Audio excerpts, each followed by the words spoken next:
The sound of heavy machinery tearing apart my dock still echoes in my nightmares. I stood there watching 30 years of my life's work getting demolished by men in hard hats, while HOA President Margaret Sterling smiled from her pristine lakefront mansion, sipping what looked like champagne at 10 a.m. She had no idea that in exactly 72 hours, every boat in Willowbrook Lake would need my permission to move. Every single one. "Enjoy your victory, Margaret," I whispered, clutching the leather folder that contained documents she'd never seen, documents that would turn her exclusive waterfront paradise into my personal chessboard. But I'm getting ahead of myself. To understand how I brought down the most powerful HOA in 3 counties, you need to know how this war started. And it began, like most disasters, with a letter. 3 months earlier, I was living what most people would call the American dream. My name is Jake Morrison, and I'd spent 3 decades building Sunset Marina from nothing. Started with a single wooden dock, my father and I hammered together in 1994, and by 2024, I had 48 slips, a boat repair shop, and the only fuel station on the south end of Willowbrook Lake. The marina wasn't just my business, it was my sanctuary. Every morning at sunrise, I'd walk down to the water with my coffee, watching the mist roll off the lake while herons picked through the shallows. My customers weren't just customers, they were friends. Old Pete with his vintage Chris-Craft, the Johnson family who'd been storing their pontoon with me for 15 years, Sarah Chen, who taught sailing lessons every weekend. Then Willowbrook Shores HOA moved in. It started innocently enough. The luxury development went up on the north end of the lake in 2022, massive waterfront homes, starting at $2 million. Perfectly manicured lawns, private docks that looked like they belonged in the Hamptons, and residents who treated the lake like their personal swimming pool. At first, we coexisted peacefully. My marina customers were respectful, my operation was clean, and I'd been grandfathered in long before any HOA existed. I even did business with some of the new residents, performed maintenance on their yachts, sold them fuel, helped them navigate the lake's trickier channels. That changed the day Margaret Sterling bought the crown jewel property at 1247 Lakeshore Drive. Margaret wasn't just wealthy. She was the kind of wealthy that came with entitlement baked in. Former real estate mogul from Chicago, she'd made her fortune flipping historic properties into soulless luxury developments. The woman who'd torn down Frank Lloyd Wright Apprentice's work to build McMansions. Within a week of closing on her $5 million lakefront palace, she was elected HOA president. Within a month, she was staring at my marina through binoculars every morning from her second-story balcony. I should have seen the storm coming. The first letter arrived on a Tuesday morning in late July. Official HOA letterhead, certified mail, the whole intimidation package. I opened it while standing at my marina office counter and immediately felt my blood pressure spike. "Dear Mr. Morrison," it began in that passive-aggressive tone HOA boards perfect like a martial art. "It has come to our attention that your commercial marina operation may be in violation of several county noise ordinances, environmental regulations, and zoning restrictions. As concerned residents of Willowbrook Shores, we request an immediate inspection of your facilities." The letter was signed in Margaret's flowing script, with copies sent to the County Health Department, Environmental Protection Agency, and Zoning Board. She wasn't starting with a conversation, she was launching a full-scale legal assault. I called my lawyer, David Kim, who'd handled my business affairs for 20 years. "Jake, this is harassment, plain and simple," he said after reviewing the letter. "But we need to take it seriously. HOAs have gotten incredibly aggressive lately, and they have deep pockets for legal fees. The inspections came like clockwork over the next 3 weeks. County officials crawled over every inch of my property, testing water samples, measuring noise levels, scrutinizing permits I'd held for decades. Each inspection cost me a day of lost business, as I had to shut down operations. Every single inspection came back clean. Perfect compliance. Not one violation. That's when Margaret escalated. I was refueling Pete's Chris Craft on a peaceful Saturday morning when I heard the distinctive whine of jet skis approaching fast. 3 bright yellow machines roared into my marina at full throttle, sending massive wakes that slammed into every boat in the slips. Pete's vintage wood hull crashed against the dock, so hard I thought it might crack. "Hey!" I shouted, running toward the fuel dock. No wake zone. The lead rider pulled up to my dock, pulled off his helmet, and revealed Margaret's son, Travis, a 25-year-old trust fund baby with dead eyes and his mother's cruel smile. "This is a public lake, old man. We can ride wherever we want. Not in my marina, you can't. And that's a 5-mile-per-hour zone for everyone's safety." Travis revved his engine, sending another wake into my customers' boats. Sue me! They spent the next hour circling my marina, creating chaos. The Johnson family's pontoon broke free from its moorings. Sarah Chen had to cancel her sailing lessons because the water was too rough. 3 customers asked to have their boats moved to other marinas. I called the lake patrol, but by the time they arrived, Travis and his friends had vanished. This wasn't random harassment. This was warfare. Margaret's next move was pure genius in its cruelty. She weaponized my own customers against me. 2 weeks after the jet ski incident, I started noticing strange cars parked across from my marina entrance. Professional-looking people with clipboards and cameras, documenting every customer who entered or left my property. They weren't subtle about it. They wanted me to know I was being watched.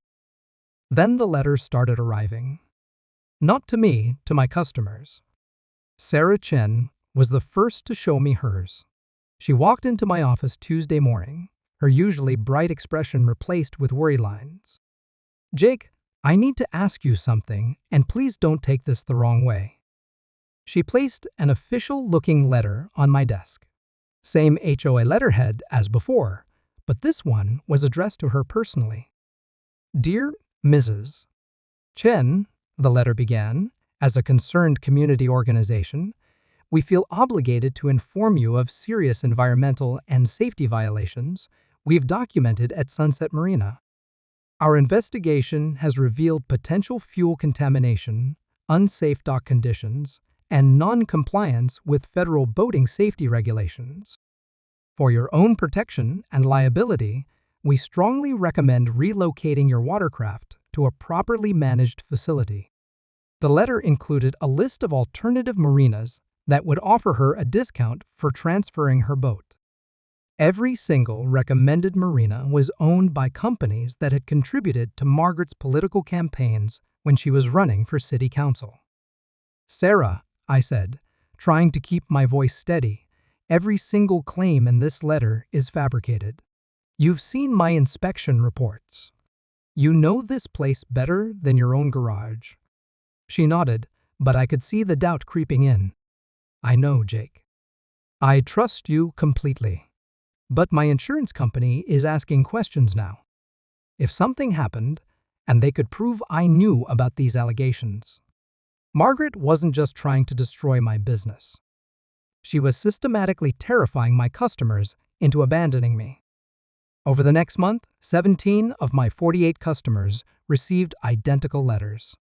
Some, like Pete and the Johnsons, crumpled them up and threw them away.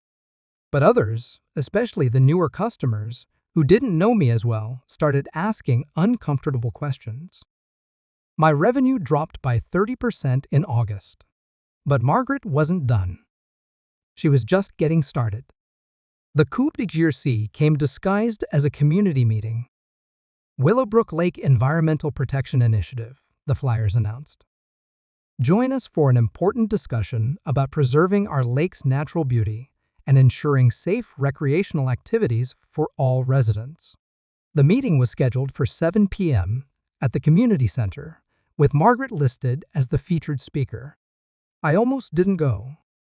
David advised against it, It's clearly a setup, Jake. They're going to ambush you in front of the whole community. But I needed to know what I was up against. So that Thursday evening, I walked into a room packed with 150 people, most of whom I'd never seen before. Margaret had bussed in residents from 3 different HOA communities, stacking the deck with people who had no connection to our lake. Margaret stood at the podium in a crisp white blazer, looking every inch the concerned citizen activist.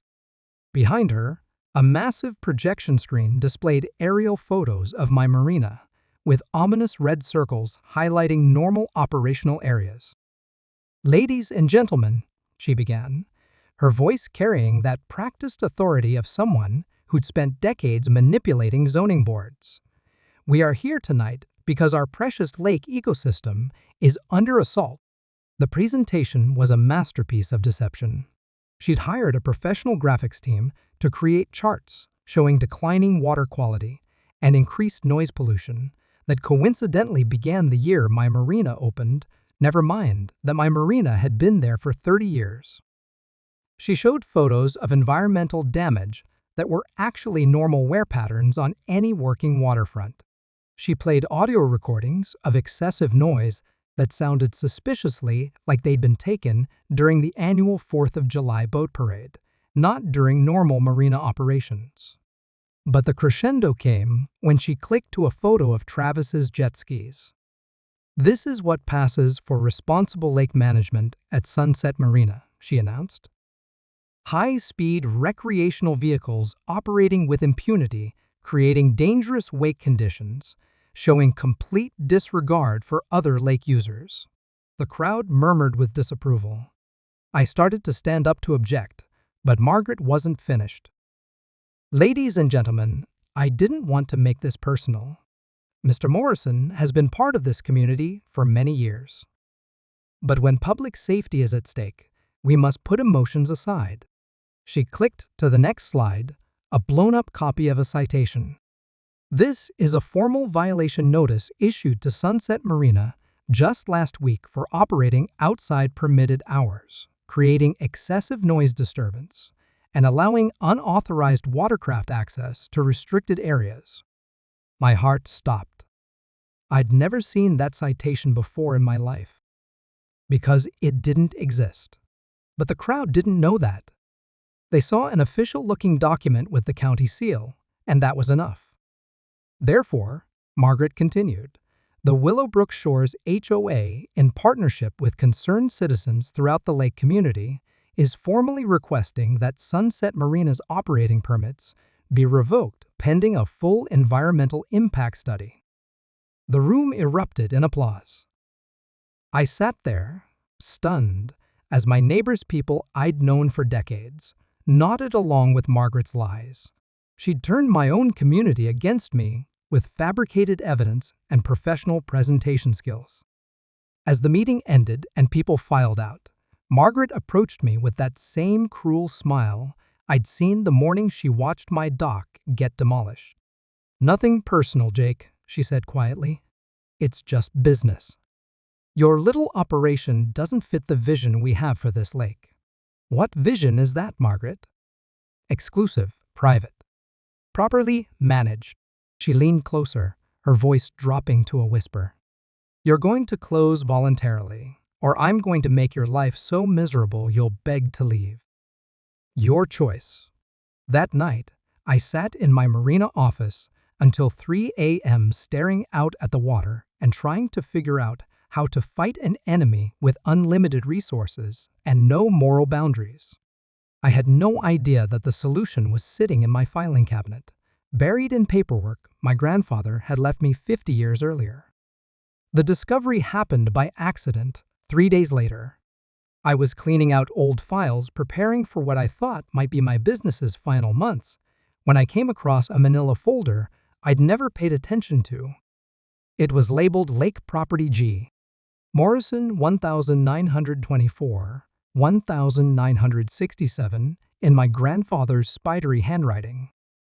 Inside were documents I'd glanced at once or twice over the years, but never really studied.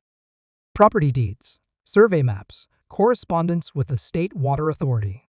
Boring paperwork from a different era when my grandfather ran a small fishing guide service. Then I found the map. It was hand-drawn on surveyor's parchment, dated 1924, showing the original boundaries of Willowbrook Lake before the dam expansion in 1952. Most of the lake looked familiar, but there was one detail that made me sit up straight. A narrow channel connecting the main lake to Beaver Creek was labeled Morrison Shipping Channel Private Easement. I'd never heard of any shipping channel. The creek connection had been altered so many times over the decades that it barely resembled the original route.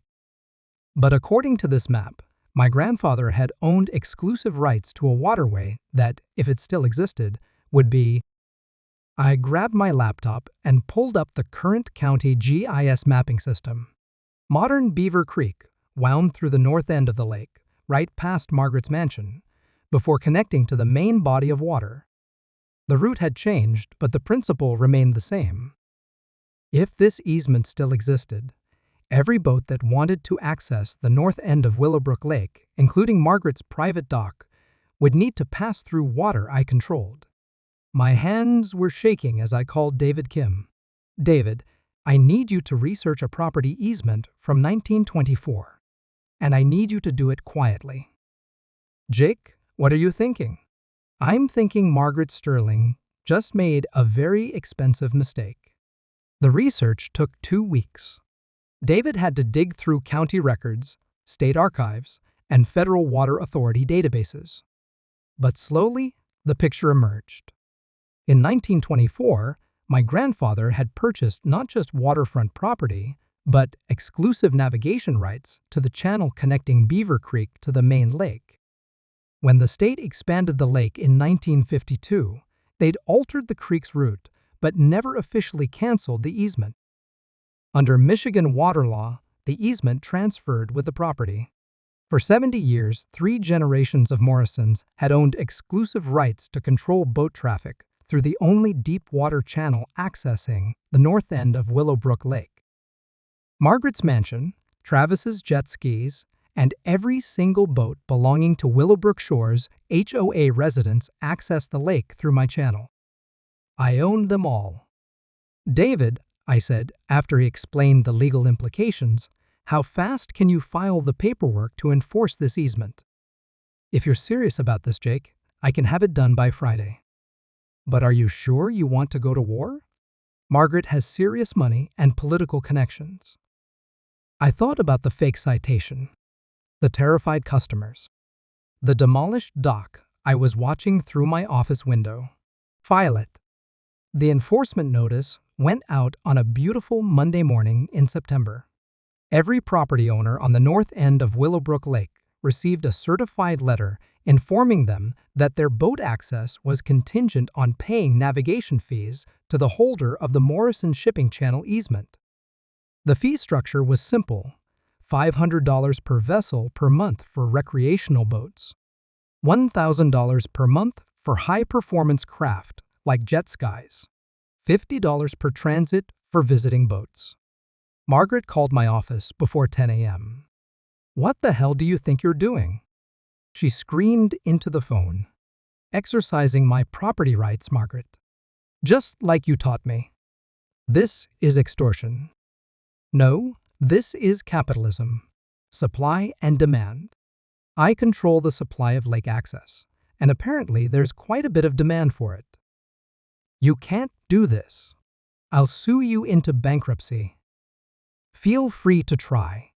My lawyer assures me the easement is rock solid. 70 years of clear title, never challenged, properly recorded with the county. Would you like me to fax you the survey maps?" The silence on the other end of the line was beautiful. But Margaret Sterling didn't become a real estate mogul by backing down from fights. She hung up, and within an hour, I watched a parade of expensive cars pulling into the county zoning office parking lot. The counterattack came fast and vicious. By Wednesday, I had 3 new lawsuits filed against my Marina, 2 more environmental inspections scheduled, and a surprise visit from the IRS asking about my tax filings from 2019. Margaret was burning through her war chest, but she was making one critical mistake. She was fighting on multiple fronts, spreading her resources thin, while I only had to defend one position. And my position was legally unassailable. The first boat owner to test my resolve was, predictably, Travis Sterling. Saturday morning, 8 a.m., I was drinking coffee on my dock when I heard the familiar whine of his jet ski approaching from the North Channel. He was riding alone this time, probably figuring he could intimidate me into backing down. I was ready for him. As Travis entered the channel, I stepped onto my enforcement boat, a modified pontoon equipped with a PIA system, marine radio, and video cameras. I'd spent the week studying maritime law and knew exactly what I could legally do. "Attention watercraft in the Morrison Shipping Channel," I announced through the PIA system. "You are operating in private waters. Please stop your engine and prepare for inspection." Travis gunned his jet ski straight toward my pontoon, probably planning to spray me with his wake and keep going. But I'd anchored my boat in the narrowest part of the channel, with just enough room for safe passage on either side if he slowed down. At the last second, Travis realized he either had to stop or risk a collision that would total his expensive toy. He cut his engine and glided to a stop 20 feet away. "Get out of my way, old man." "This is private water, Travis. You need to pay the transit fee or turn around. You're insane. This is a public lake. The main lake is public.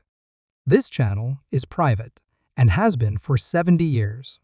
You can pay the $50 transit fee, or you can take the long way around through Mallard Cove." Travis looked toward Mallard Cove, a shallow, weed-choked route that would add 3 miles to his journey and require him to navigate around dozens of stumps and rocks. $50 to cross your stupid channel? That's the visitor rate. If you want a monthly pass, it's only $1,000. The look on his face was priceless. Pure entitled rage mixed with the dawning realization that his playground had rules he couldn't break. "My mother will destroy you for this." "Your mother already tried. Now, will that be cash or credit card?" Travis actually reached for his wallet. But at the last second, pride overcame practicality. He fired up his jet ski, spun around, and roared back toward Mallard Cove. I followed him with binoculars, watching him navigate the obstacle course of shallow water and hidden logs. What should have been a 5-minute journey to the main lake took him 45 minutes, and I could hear his engine struggling the whole way. Word spread fast through the lakefront community. By Sunday afternoon, I'd collected transit fees from 6 boats. Margaret's neighbors were starting to realize that fighting me was going to be expensive and inconvenient. But Margaret herself had one more card to play. Tuesday morning brought the most beautiful sight I'd seen in months: a county sheriff's boat approaching my Marina with Margaret Sterling sitting in the passenger seat. Sheriff Tom Bradley had been a friend for 15 years. We'd served on the Lake Safety Committee together, and he'd always been straight with me. But today he looked uncomfortable as he tied up at my dock. "Morning, Jake." "Morning, Tom." "Mrs. Sterling." Margaret stepped onto my dock, wearing a designer boating outfit that probably cost more than most people's cars. "Sheriff Bradley, I want this man arrested for interfering with navigation on public waterways." Tom sighed. "Jake, I have to ask, are you actually blocking boat traffic in Beaver Creek?" "I'm not blocking anything, Tom. I'm charging reasonable fees for passage through private water."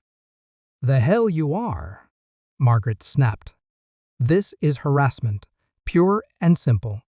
"Ma'am," Tom said patiently, "if Mr. Morrison has a legitimate easement, he's within his rights to charge transit fees." "If he has an easement?" "Sheriff, this man is clearly lying." I handed Tom the folder. David had prepared certified copies of the original 1924 easement, the property transfer documents, and the county surveyor's confirmation that the easement had never been vacated.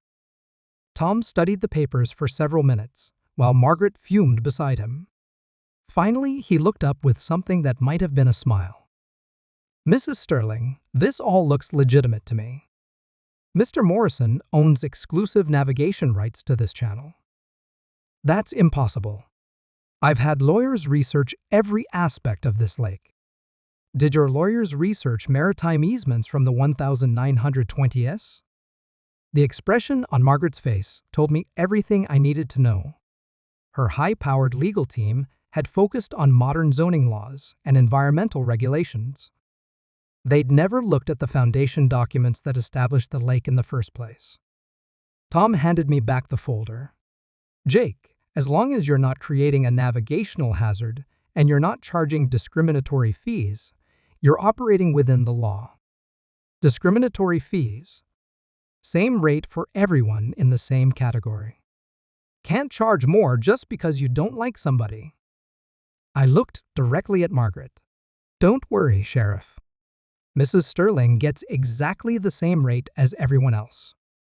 After Tom left, Margaret stood on my dock for a long moment, staring out at the channel that had become her prison. Her massive mansion was visible in the distance, but she couldn't reach it without paying me. "What do you want, Jake?" "I want you to leave me alone. Stop the lawsuits. Stop harassing my customers. Stop trying to destroy my business. And if I don't, then you pay $50 every time you want to go home.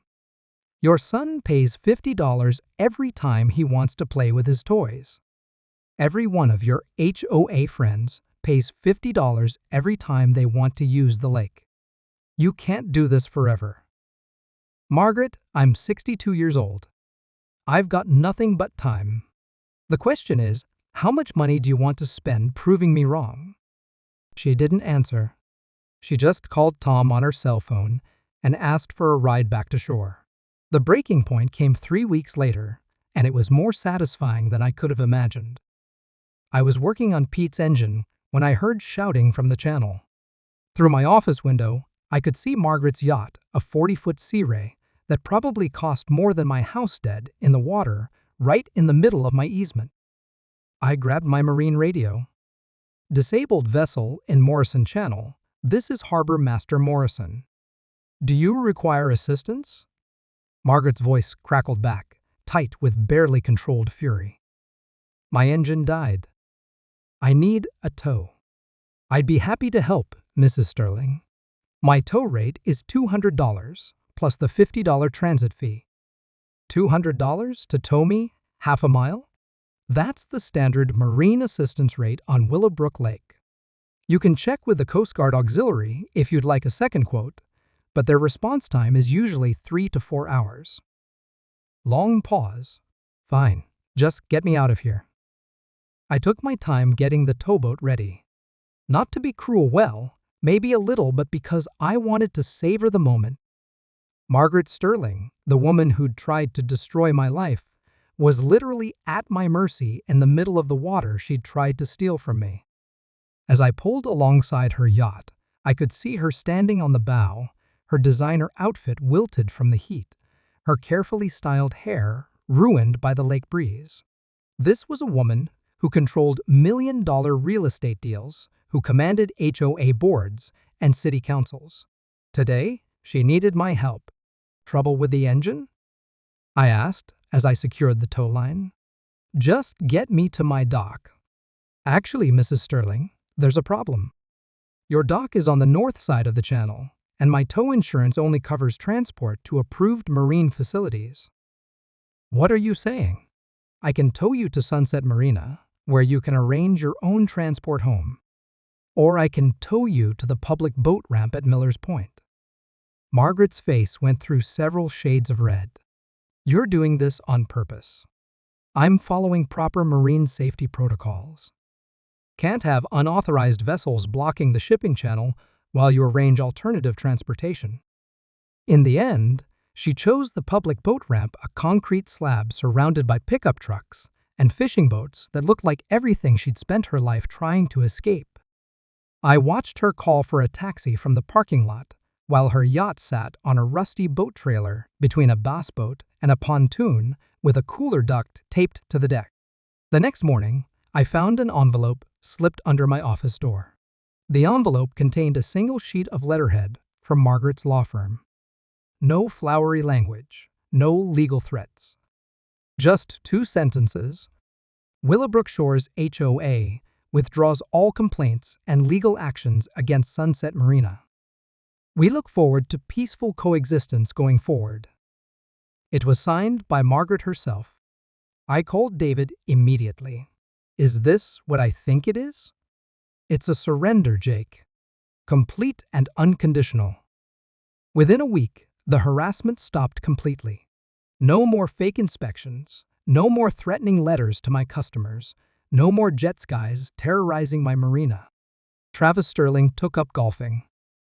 Margaret started using the public boat ramp exclusively. My customers started coming back. Sarah Chen resumed her sailing lessons. The Johnsons brought their pontoon back from the marina across the lake. Pete celebrated by buying an even older Chris Craft that needed twice as much work. But the real victory wasn't the money, though the transit fees did cover my legal expenses and then some. The real victory was watching Margaret's HOA empire crumble. Word spread through the lakefront community about how the Morrison Channel easement had humbled the mighty Margaret Sterling. Other HOA boards started questioning their own authority. Property owners began pushing back against arbitrary rules and manufactured controversies. Margaret herself became a cautionary tale, the developer who'd tried to control nature itself and learned that some boundaries can't be moved, no matter how much money you throw at them. 6 months later, I heard through the grapevine that Margaret had put her mansion on the market. Lifestyle change, the real estate listing claimed. The asking price had dropped twice since the initial listing. As I write this, it's been a year since the war ended. Sunset Marina is busier than ever. I've expanded to 60 slips, and there's a waiting list for the first time in my 30-year history. Funny how surviving an assassination attempt can be good for business. Margaret's house finally sold last month to a young couple who love the lake and respect the community that was here long before their HOA existed. They stopped by the marina to introduce themselves and ask about boat storage. They seem nice.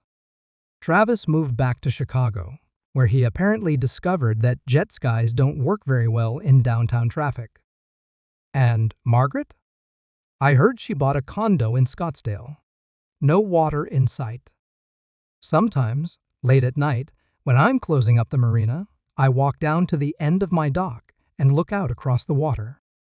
The lake is peaceful again, the way it was meant to be. Herons fish in the shallows, loons coal from the deeper channels, and the only wakes come from boats operated by people who understand that this place is bigger than any of us. I still own the Morrison shipping channel, and I probably always will. But these days, I rarely charge the transit fees. Most of the time, I just wave boats through with a smile and a friendly warning about the shallow spots near Mallard Cove. Because the real lesson Margaret Sterling taught me wasn't about property rights or legal technicalities. It was about knowing when you have enough power and when it's time to use it wisely. Though I have to admit, I do keep the fee schedule posted in my office, right where any future HOA presidents can see it. Just in case. You know, they say the lake has a long memory. Stories get passed down from one generation to the next. Warnings about what happens when outsiders try to claim what isn't theirs. I think my grandfather would be proud to know his shipping channel is still protecting the people who belong here. And if you're ever on Willowbrook Lake, stop by Sunset Marina. I'll show you the maps, tell you the whole story, and maybe if you're buying fuel, I'll let you see the folder that humbled a real estate empire. Just remember, some battles are worth fighting, some water runs deeper than it looks, and there's always another story brewing somewhere on this lake. Always.